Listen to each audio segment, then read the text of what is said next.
Good evening. Welcome to story time in the Volkswagen.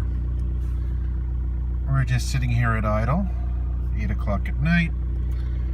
A wet wintry day turned mild, and did some work on the car today.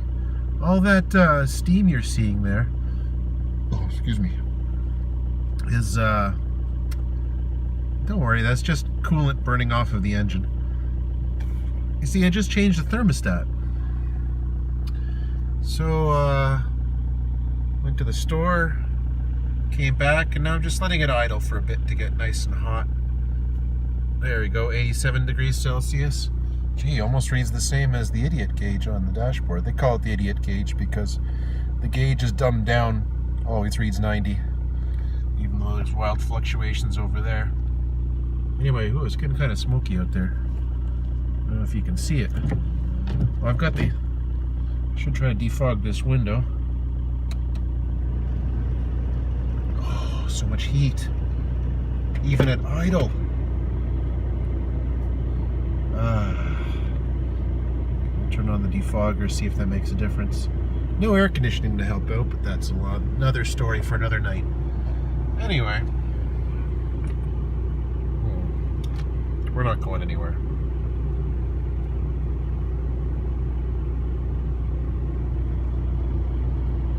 .87 degrees water temperature.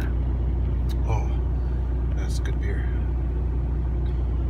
Just turn on some more light so you can see it better. There you go. Water temperature's up to 87 on the centigrade scale. Come on there, zoom in. Not zoom in, focus. Focus. There you go. Oh, the story. Yeah, you're here for story time, right? Oh man, the heat is so nice. Okay. I'm in a t-shirt, by the way. And that 9 degrees out intake air, 8 degrees intake air, that's somewhere close to the temperature outside. Maybe a little bit warmer. Thermostats. The thing about the thermostat is, there was this one time I went to Thunder Bay for the one time I spent a month there 1 week. Thunder Bay. So I tell people I spent a month there 1 week. I was working for the big computer company, and they sent me to Thunder Bay to relieve the young guy up there so he could go down to the big smoke of Toronto to take a course.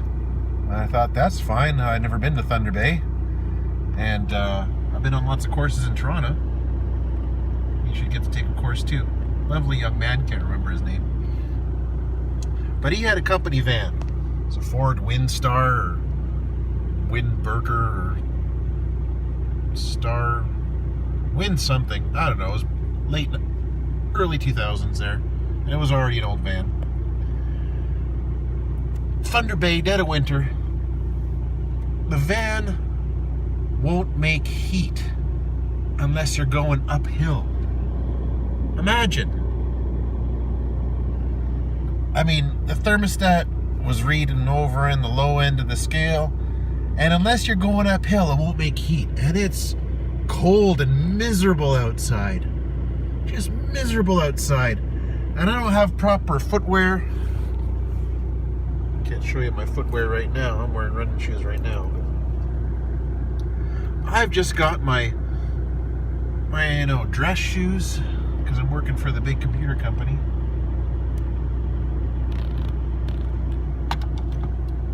And I step in a slushy puddle or something, and my feet get a little wet, and I can set the dial wherever I want. I'm not getting any heat down there unless I'm going uphill. Well, would you believe I had to drive all the way from Thunder Bay to a place called Marathon? It's a few hours, I think. I think it's an all-day thing to do one service call. I mean, that's what I signed up for. Go up to Thunder Bay, drive all day, do one call. That's quite nice. Except that this god dang Ford Windstar, it's not the poor van's fault. not making any heat unless you're going uphill. Well, that's definitely the thermostat. Well, after a couple days of that, I take the company credit card, I take the company van, and I drop it off at the company recommended service center, and I get the dang thermostat fixed. I mean, I'm only there for a week, but 2 days in, I can't take it anymore. I can't remember how I pulled it off. I must have rented a car on the company dime. I mean, that's what the company pays for. They pay for your equipment so you can get there without your feet frozen off. Look at that, 83 degrees. Still heat coming out of the vents, even at idle. Oh, that's a beautiful thing. Oh.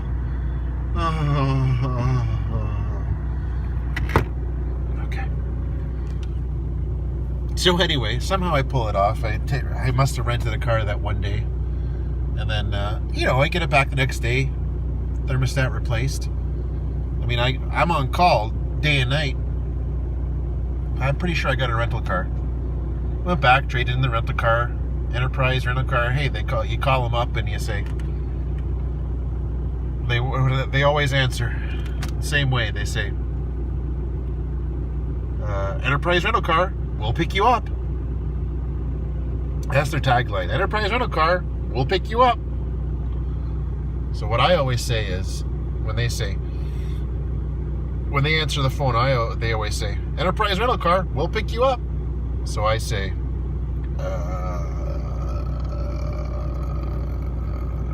can you pick me up? And they do. I drop off the van, I get picked up, I get the van back next day. Oh, I think there's only 2 days left. Maybe 3. I think I was there for the weekend too. Heat. Oh, glorious heat. These engines make heat.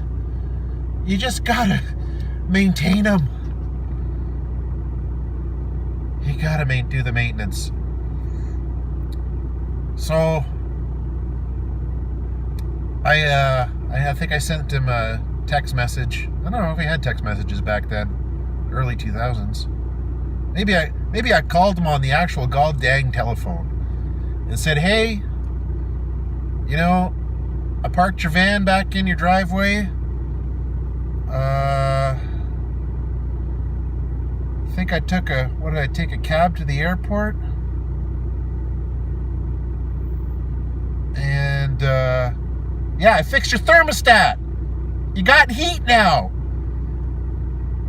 No hard feelings, but you got heat now, okay, buddy? Hey, he's all, thankful stuff. And, I just to prove there's no hard feelings, I left a little surprise. A little surprise in his boots. I had some beer left over because I guess I must not have been on call the whole time. I must have just been working the last day or something, or one of the nights. I left a few beers in his boots. The boots that he had, I don't think they fit me. I wasn't going to wear another man's boots anyway. The boots in the back of the van with the broken thermostat. He didn't have much in the back. I think he had some spare parts, some toolkits, which I didn't use because I think I brought my own. But he had a pair of boots in back there. I thought, well, I've got some beers left over. I'm not going to chug them before I get on the plane or whatever. I'll leave him in his boots as a little surprise, no hard feelings. Well, I should have told him about the beer in his boots. Because apparently he goes around a corner, beer bottles clinking and clanking. I think one of them might have broken. I think I might have messed up his van. But you know what? Dead of winter, Thunder Bay, he had a new thermostat. So here's to that guy. I can't remember his name. Hope he's still doing well. I hope he had a little family of his own that both of us didn't start the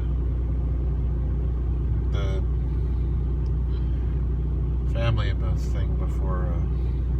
I got 4 kids now. But that's a story for another day. Thermostat. When it don't make heat, unless you're going uphill, change your thermostat.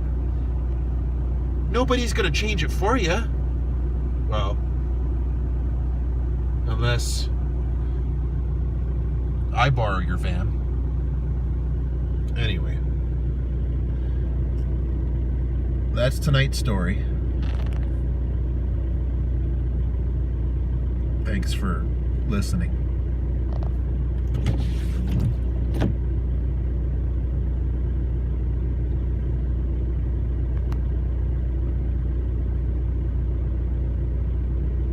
How do I shut this thing? Ooh, brother! This is what I call entertainment right here. 96 degrees. Of course, that still says 90. 96 degrees water temperature. Yeehaw! All right, let me just rearrange a few things here. Woo! We're gonna run her up until those cooling fans come on. We're gonna test the cooling fans while we're sitting there in the driveway. This is a first. Gonna top up my beer in the cup holder. We're not going anywhere. We are not going anywhere tonight. Oh no. 97 degrees.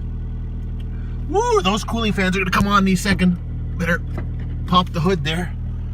97. That when them cooling fans come on, that temperature is gonna drop. But that is just to test our new thermostat. Thermostat.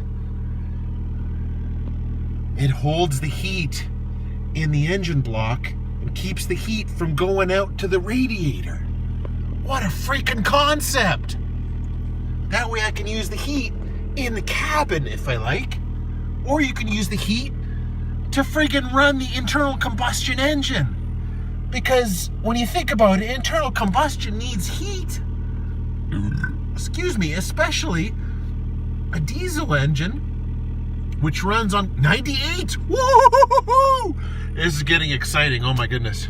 Now those cooling fans have to come on soon. Good time to check your cooling fans. Okay, that's my idle coming down. You see, I programmed the idle for 1200 RPM, but I can't figure out how to make it last more than 4.5 minutes. Whatever. 900 RPM, that's a standard idle. Just came down. 98 degrees! Woo! This is what we're talking about, man. This just got exciting.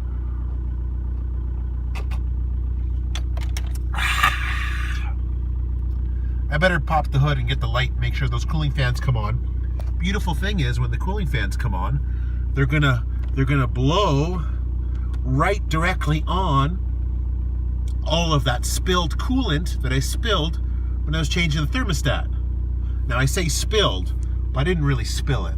It flowed down the front of the engine all over the place and got caught by the pan, the cover underneath the engine, and it all went to catch pans. I'm gonna recycle all of it. Don't you worry. It's all gonna be recycled. It all got caught into... They're running! They both work! Woo-hoo! Oh yeah! Oh, that was good. That's what I'm talking about. Woo! Woo! Winning! And look at that. Down to 89. 88. Ah, all systems are go. That was, woo! That was exhilarating. 87. That was exhilarating. Oh, the only thing that could make that better is if the heat still works. Turn the fan up and... Oh, the heat still works. Smells a little bit like... maple syrup. Ethylene glycol. Oh, that's good stuff. This is good stuff too.